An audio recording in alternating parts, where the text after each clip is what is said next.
dal leen ak jàmm ci AGT News chaîne bi leen di jox xibaar yi wér te wóor abonné leen ngir dara bañ leen a raw. AGT News. Bismillah daleen ak jàmm ci AGT News tournée économique bi président Bassirou Diomaye Faye demal ci bët gànnaaru réew mi la yéenekaay yu bari yittewoo àjjuma ak tey ji fukki fan ak ñetti weeru juin atum 2025 Le Soleil ne président Bassirou Diomaye Faye wax na ci souveraineté alimentaire bi ne lu mën a nekk la Sénégal mën na koo def. Journal bi ne gannaaw kàddu yooyu mu yëkkati nag njiitu réew mi Bassirou Diomaye Faye it lancé na campagne góobub ceeb gi ca Saare Waalo Pendaaw yéenekaay bi ne ci tukki googa mu amal ci bët gànnaaru Sénégal moom président Bassirou Diomaye Faye dégg na fay càkkuteef ba gën a am solo nag bokk na ci ñu bitume defar yoon wi dox diggante Ñaandaan Buubee Giya. Journal bi ne compagnie sucrière sénégalaise nag président Bassirou Diomaye Faye yégle na ni état fas na koo yéene gunge ngir la muy yóotu di objectif am mu jot ci yor bi ne ndax moom njiitu réew mi Bassirou Diomaye Faye nee na compagnie sucrière sénégalaise googa pilier la maanaam cëslaay la ci souveraineté alimentaire bi nu yóotu waaye itam modèle la ci wàllu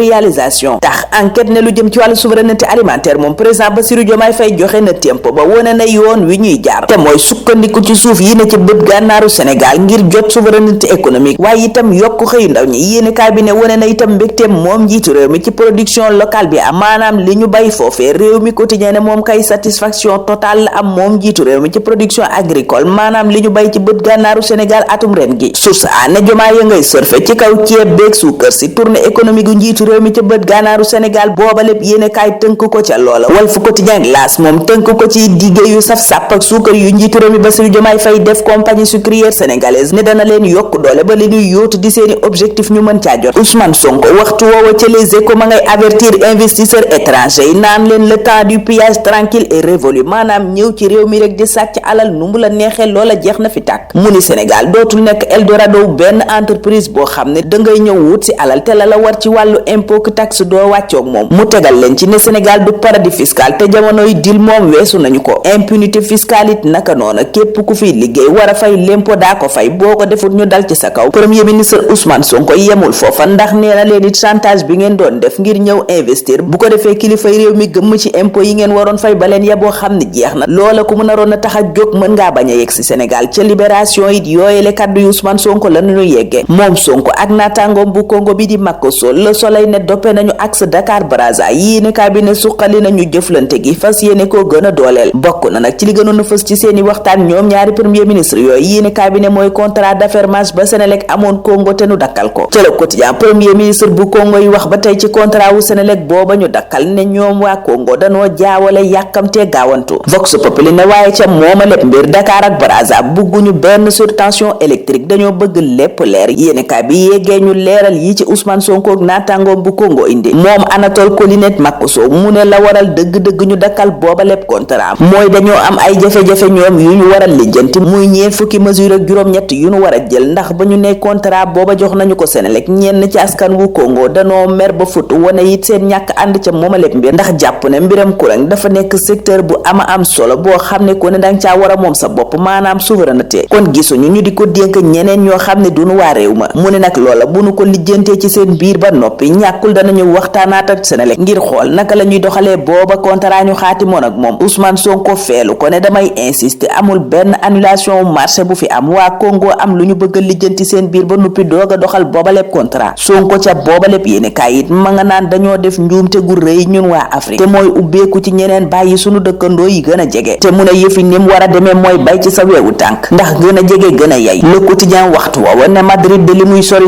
Ndakaaru moom bëgg na lépp leer ci mbiram contrat Azer ak aéroport yi yéene kaay booba yëgalee ñu noona ne waa Espagne ngay enquête ca mbiram boobaleb contrat police bu Espagne yéene kaay bi ne ma ngay topp lu tolloo $2 milliards yu te ñeenti téeméeri million ak ñaar fukk ak juróom yoo xam ne joxe nañu ko nib avance ngir liggéey booba door mi ngi itam topp ay tarasi virement yu am Sénégal Égypte ak Chypre L'Observateur moom di ñu yeggee xibaar jamono jooja ci enquête bi soxal finance publique yi yëgal ñu ne dig tàmbali naa déglu ay cadre trésor yi yéene kaay bi ne ñaari kàngam ci trésor googee enquêteurs yi woolu nanu leen yéene kaay bi di faram fàccee li tax déglu Waly Ndour ak Adama Racine Sow ñi doonoon trésorier général diggante 2008 ak 2020 am solo lool ngir li des ci enquête bi. yeneeni kilifay comptabilité publique it yéene kaay ba ne ña ngi leen di xaar ministre ya woon Amadou Ba, Abdoulaye Daouda Diallo ak Birima Mangara it journal bi ne teg nañu leen gët. ministre Aliou Sall moom laas ne Cour suprême da koo freiné moom mi bëggoon a tëj Public SN bu Aïssatou Diop Fall. yéene kaay bi ne ëttu àttekaay booba nee na ko newut ci dëgg jox dëgg taskatu xibaar bi. xibaar la it bu nu yéene kaay yu bari yeggee source a jàpp ne Aïssatou Diop Fall am na 1 Aliou Sall am 0. tribune ne Aliou Sall kay ñàkk xamam la Cour suprême jubbanti. libération ne Cour suprême kay daa wañ loxol ministère de la communication jox dëgg Aïssatou Diop Fall borom Public SN. yéene kaay booba noppi ca loola wax ci trafic international cocaïne bi doon am diggante Conakry, Dakar, Casablanca, Madrid ak Paris. yéene kaay bi ne ci ay poti saabu lañ doon def booba lépp dorog waaye OCRTIS mujjee naa kalaateel booba lépp dil jàpp ñenn ci ña ca yëngu ci anam gu yéeme. yéene kaay bi ne bokk na ca ñeenti GP wu Sénégal yoo xam ne nee nañu réseau baa leen piégé. AIBD lañu jóge ñaari fan weeru juin ñu jàppee leen Madrid ak juróom-ñetti kiloy cocaïne yoo xam ne ñi ngi ko defoon ci poti saabu. yéene kaay bi ne koli yooya Ndakaaru lañu ko yónnee mu jóge ci doomu Guinée bi di Aïcha Bilo Diallo mi nuy wëri. journal bi ne ki ko teewal ci Sénégal di Mamadou Diawo Ba ak livreur am Mamadou Boubou Ba jàpp nañu leen ak ñeenti kiloy cocaïne yu nu defoon it ci yooyele poti saabu. keneen ku nu teg loxo ba mu mujjee cib jéeye Les Échos ne mooy Mor Seck mi nu jàppee ca Yëmbal Asegna. journal bi ne dañu ko mënote dóor ko ba mu faatu. ay mbokkam di tuumaal police ne danoo yeewi loxoom ci li ko neexut dugal ci woto dem ak moom ca boori bassin ba. journal bi ne boobale mbir daal bari na lool lu ca lëndëm waral autopsie bi lañuy xaar ba xam lu muy wone. yéene kaay booba yit ne ñu ci mbiram Seydina Ababacar Ndiaye waajuram wu góor moom basketteur ba woon te réer ay mbokkam bu baak léegi am na ay fan ma ngay tuumal sapeur pompier non assistance à une personne en danger ndax kooku amee woon jafe-jafe xel ba gendarmerie jébbal ko waa sapeur pompier ngir ñu yóbbu ko hôpital waajuram wa doonoon ab colonel nee na amul woon dara lu war a tax ñu ubbi buntub oto ba bàyyi ko mu dem ndax bis booba di ñaar fukki fan ak juróom benn weeru mi ba tey ay mbokkam mënuñu ko teggat. sapeur pompier nag lañu lay mooy waaja ba mu nekkee ca oto ba daa yëngu woon lool maanaam agité tax ñu ragaloon yëf yi mujjee fu leen neexul. Barthélemy Dias moom yoonu boppam gi mu sàkk di Sénégal bi nu bokk mbaadu ca wét. yéene kaay bi di Les Échos samp woowalew laaj ndax daa mel ni meeru Ndakaaru yépp a ko woon ginnaaw. journal bi ne Alioune Tall bu Mermoz képp lañu gis ci wetam. meeru Agnam bi di Farba Ngom moom ca Direct News ay mbokkam ak i avocat am ña ngay aartu ci wér gu yaramam giñ ne daa sutante ba yegg ci lool waral ñuy sàkku ci autorité judiciaire maanaam kilifa yoon ñu jël seeni responsabilité ci mbirum Farba Ngom. mbiri carburant bu cher lool ci Sénégal bi fi Thierno Alassane Sall yëkkati woon ca Point Actu économiste bi di Madi Cissé ma ngay wekki la mu wax moom tas benn par benn baatam benn la woon dundam gi itam génn la woon. L'Observateur yi ak yeneen la xëy jukki ci Didier Nicolas ne nit la koo xam ne mësta wutal boppam dara. journal bi yeggee ñu it ay seede yi daw yaram ci moom Didier Nicolas waxit ci Mamadou Lamine Camara mi bees ci équipe nationale bu Sénégal te fi mu ne ñépp teg ko gën. yéene kaay bi ne la ko tax a ràññeeku moom Lamine Camara mooy ni mu doore ca boobaleb équipe bu ko Pape Thiaw di doog a dugal. enquête ne Mamadou Lamine Camara moom ak Idrissa Gueye kay fi mu ne ñoo affolé marché bi ndax jaloore yi ñu dooreek seen dugg ci équipe nationale bu Sénégal. yéene kaay bi ne ñooña dañoo tàmbali rek wane seen bopp waxtu woowa ca Sud Quotidien ak Le Quotidien société civile bi naan gannaaw ba ñu tàmbalee ba jeexal dialogue bi bëgg nañu nag lépp lu ñu fa waxtaanee ba tënk ñu doxal ko waral yéene kaay bi ne ñu ngay bëgg a taxawal ab comité de suivi buy topp la ñu waxtaanee ca booba lépp ndaje ba keroog njiitu réew mi di ko doxal ñun foofa la ñuy taxaw ñaanal leen kenn dal ak jàmm dig daje ëllëg incha allah. AGT News.